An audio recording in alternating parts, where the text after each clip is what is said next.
Perkenalkan, nama saya Yunila Warowo. Saya dari Nia Selatan, NIM 859873525. Saya dari mahasiswa Universitas Terbuka dari Pokjar Mandehe, jurusan PGSD. Selamat pagi anak-anak. Bagaimana kabarnya? Syukurlah kalau begitu. Baik, sebelum kita memulai pembelajaran kita, alangkah lebih baiknya kita menyerahkan diri kita ke dalam tangan Tuhan, kepada ketua kelas untuk memimpin kita dalam doa. Berdoa dimulai. Doa selesai. Baik, karena sudah siap berdoa, apakah anak-anak kami masih ingat dengan tepuk semangat? Oke, masih ingat. Oke, kita mulai ya. 1, 2, 3. Tepuk semangat. Semangat. Semangat.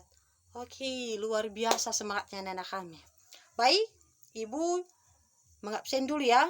Silakan didengarkan namanya masing-masing. Arif Halawa, Wita Waruhu, Diana Halawa. Oke, semua pada hadir. Baik, karena sudah siap di absen, kita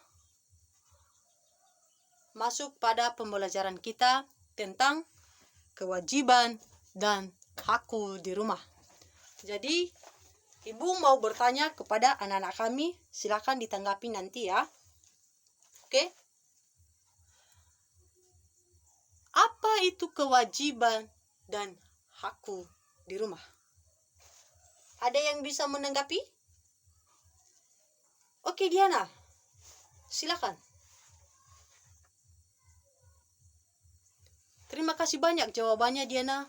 Jawabannya sangat benar sekali. Baik, karena sudah dijawab oleh teman kalian, oleh Diana, Ibu membuat kelompok atau membagi kelompok menjadi 3. Pertanyaannya yaitu, apa saja yang menjadi hak dan kewajiban baik di sekolah maupun di rumah? Nah, itu ya pertanyaannya. Mulai dari sekarang didiskusikan kepada kelompoknya masing-masing.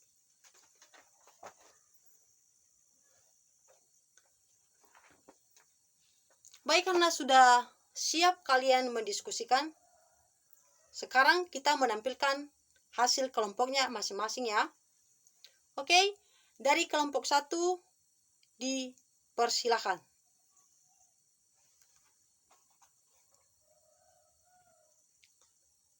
Baik, terima kasih banyak kelompok 1 atas hasil diskusinya.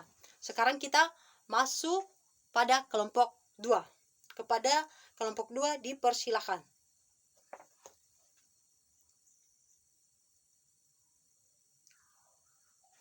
Oke, terima kasih banyak kelompok 2.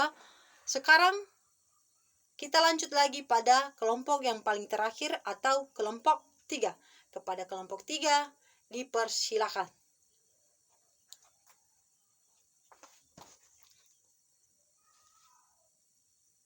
Baik, terima kasih banyak kelompok 3 atas hasil diskusinya hari ini. Dari kelompok 1, kelompok 2, kelompok 3, hasilnya sangat-sangat bagus. Ibu senang. Jadi anak-anak, karena sudah siap kita menjawab pertanyaan itu, dan kalian juga sudah menjawab pertanyaan Ibu tentang apa saja hak dan kewajiban, baik itu di sekolah maupun di rumah. Jadi sekarang kita membahas tentang kewajiban atau hak. Anak-anak kami ada pertanyaan tentang hak dan kewajiban? Oh iya, silakan Wita.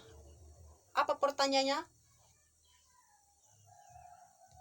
Baik, Ibu jelaskan. Sesuai pertanyaan teman kalian, Ibu tolong jelaskan apa itu hak dan kewajiban. Baik, Ibu menjelaskan atau pengertiannya begini. Hak adalah semua hal yang diperoleh atau didapatkan seseorang warga negara, baik dalam bentuk kewenangan maupun kekuasaan. Sekali lagi Ibu beritahu bahwa hak adalah semua hal yang diperoleh atau didapatkan seseorang warga negara, baik dalam bentuk kewenangan maupun kekuasaan. Nah, sekarang kewajiban. Bu, apa itu kewajiban, Bu? Oke, Bu menjawab. Kewajiban adalah hal-hal yang warga dilakukan atau hal-hal yang wajib dilakukan sebagai anggota masyarakat.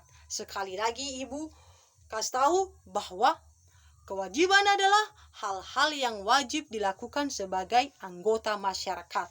Nah, itu. Nah, contohnya apa Ibu? Apa contoh hak?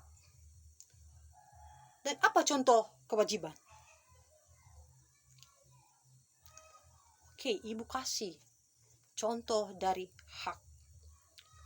Contoh dari hak adalah anak-anak kami berhak untuk menuntut ilmu. Anak-anak kami berhak punya agama. Anak-anak kami berhak untuk belajar. Itu contoh yang paling dekat ya. Jadi sekarang kita masuk pada contoh kewajiban. Ibu, apa contoh kewajiban? Nah, contoh kewajiban anak-anak wajib anak-anak kami lakukan.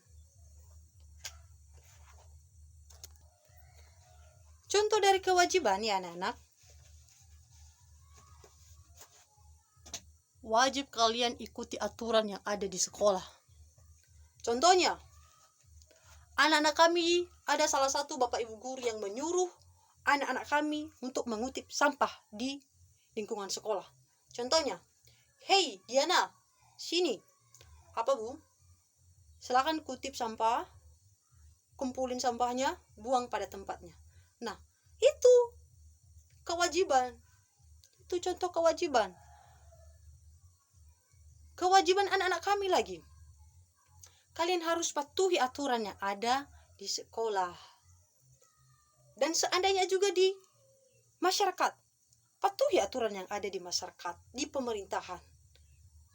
Itu tidak boleh melanggar peraturan. Dan contoh yang lain lagi. Anak-anak kami atau salah satu saudara kita yang lewat di Gunung Sitoli. Dia bawa kendaraan tanpa helm dan tanpa surat-surat. Nah, itu melampaui aturan. Seharusnya kewajiban harus membawa helm, surat-surat, sehingga nanti tidak bisa ditahan oleh polisi. Itu contohnya ya anak-anak. Nah, sekarang ada pertanyaan lagi? Oke, mengingat karena nggak ada, anak-anak kami juga perlu tahu cara berbahasa. Bagaimana sopan santunnya? Bagaimana cara ngomongnya? Kalau berbahasa itu tertata rapi, harus mengerti tanda titik, tanda koma, itu. Jangan asal berbahasa, jangan. Terkadang orang hanya dia tahu berbahasa aja ya berbahasa, tapi dia tidak tahu mana titiknya dan mana komanya. Nah, begitulah anak-anak. Sebelum kita menutup pembahasan kita, kesimpulannya, kesimpulan dari pembelajaran kita yaitu selalu menjaga kesehatan baik di lingkungan sekolah maupun di rumah. Itulah kesimpulannya ya. Selalu menjaga kesehatan sehingga nanti tidak mudah masuk kuman. Baik, sebelum kita menutup pembelajaran kita, alangkah lebih baiknya kita berdoa. Yang dipimpin oleh Diana, kepada Diana dipersilakan. Berdoa dimulai. Doa selesai. Baik anak-anak, mengingat karena sudah siap materi kita hari ini, kita menutup dengan salam, yaitu selamat siang. Kalau pergi nanti hati-hati di jalan. Tuhan Yesus memberkati kita. Shalom.